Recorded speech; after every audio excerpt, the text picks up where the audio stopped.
Hi, welcome my Harlem Roadrunners. I'm going to show you how to locate some resources that you can use in your classroom and that you are able to identify what we have in the library. Remember, we have the professional room in the back with teacher resources, and then we have tons and tons of books in the library itself. So if you go to the Harlem homepage, you're going to go to the library, catalog, search, Destiny, discover. You're going to log in with your teacher account, and I'm going to log in using my teacher account so that it looks the same as it will for you. Once you are logged in, you're going to notice, well, when it decides to log in. I apologize.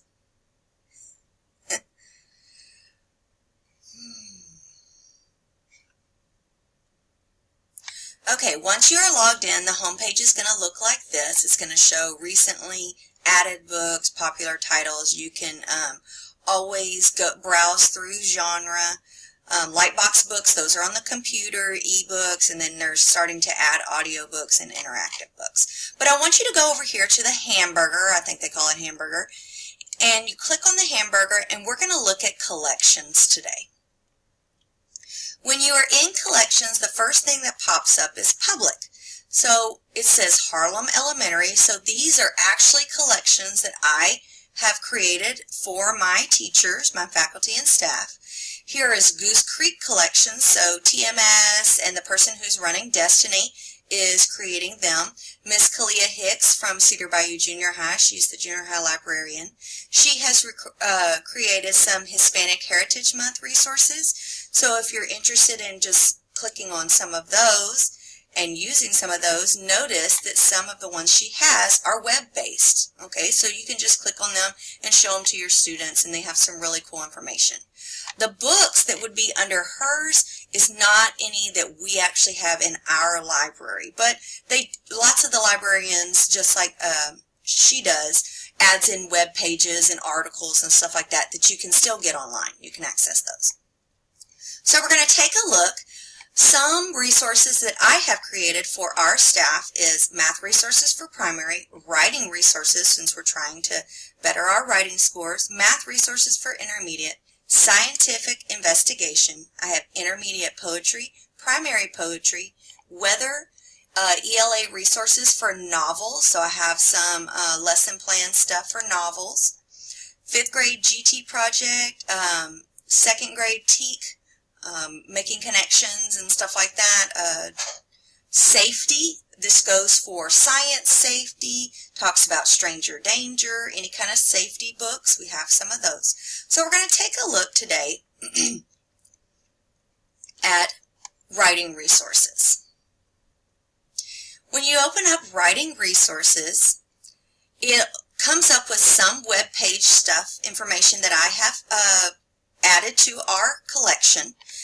And this one is based off of the Smithsonian. So these are different ideas on this web page, and you can click on it, and it'll open up the web page, and you can use this for teaching writing, different activities. It even has lesson plans. Go straight to lesson plans. Also, there's different rubrics, the OWL Writing Lab, a writing rubric. But then I have added all the books that we actually have in our library, whether they're in the professional room or they're out in the big library. We have these books for writing resources. So what do authors do? How is a book made? Postcards, that's very good on teaching letter writing. Guided readers and writers for grades 3 through 6. So I have 2 of these that teachers can check out, and these resources, they're very thick, but they're full of lots of good information. So definitely utilize those. Tell Me a Story, Dear Santa, Crazy. Oh, Brown Girl Dreaming, which was referred to by one of our Harlem Roadrunner teachers in 4th grade. And so I ordered it, and it is now in our library. It's very good for poetry, and it's a wonderful book anyway. And then From Pictures to Words, writing in math class. So if you're doing cross-curriculum or TELPAS, you can still incorporate writing. weather experiments and writing activities. So that's that cross-curricular writing. And then all kinds of other resources. Okay.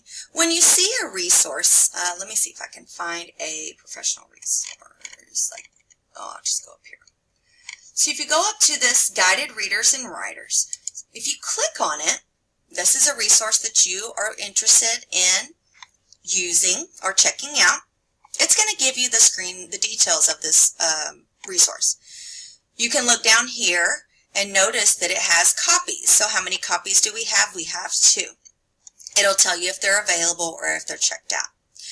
You also can look and see, you can put it on hold. So if you click on hold and you are logged in as a teacher, you can request this. Now it sends me an email and says, Ms. Shipley wants to reserve Guided Readers and Writers. So I will go pull the book, put your name on it, check it out to you, and either put it in your box, or if you want to just swing by and come get it, if you get it come to the library before I bring it to your box, that is perfectly fine. That is part of my job, to pull resources, especially if you reserve them on hold. Okay. Some other things, it has reviews. Now, the really cool thing is if you use this resource, you can actually write a review yourself. So you can add how many stars you recommend and then read a review. And these are all for our Harlem Roadrunners. So teachers, if you find something in there, say, ooh, I really enjoyed this resource and I was able to go to page so-and-so and then work with poetry or whatever you're wanting to do. So you can help other teachers out as well, because we're all a team. So let's go back to, and notice there's my hold. Let's go back to collections and let's look at poetry. So poetry for primary books. We have 116. And you're like, Miss Shipley, do we really have 116 resources in the library that we could teach with poetry? Yes. Notice that some of these can be cross-curricular as well. So here's math poems. There's all kinds of nursery rhymes, Mother Goose stuff, lots and lots of Mother Goose stuff. Different books that just are written in poetry format so that you can read to the class, and then you're able to break down or identify the different elements of the book that identify different elements of poetry. So there are tons and tons of resources that you can read out loud to your class, as well as some teaching resources. So I'm scrolling down, and I apologize if I'm going too fast, but there are some resources that you can use from our professional room. And here are some. So it says, January Brings the Snow, a book of months. Okay, this book, the reason why it's in poetry, because it has a rhyme scheme in it, but it is a teacher resource. Okay, so you can use that. If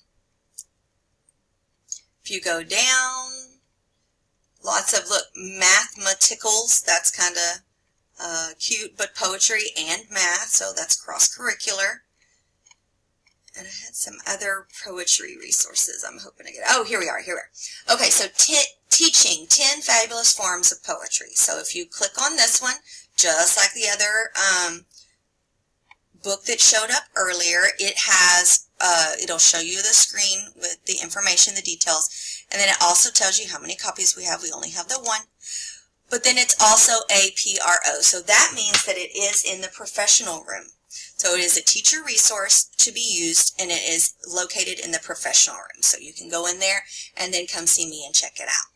So there's lots of different really cool things going on in Destiny to Discover, and I am trying to work at my hardest to try to pull different things so that I can have resources for you. Now, once you've watched this video, if you see some resources like you know that you teach, I'm just going to use an example like weather. You know that you teach weather every year, or you teach the 5 senses every year, or something to that effect.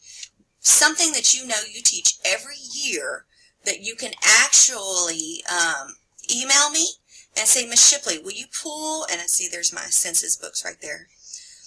will you pull resources for this subject or whatever, and I will make a collection for it. As many collections as we need, I have no problem making them.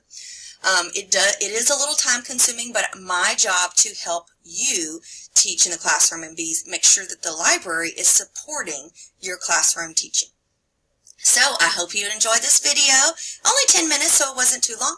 And thank you very much. Have a great day, Roadrunners.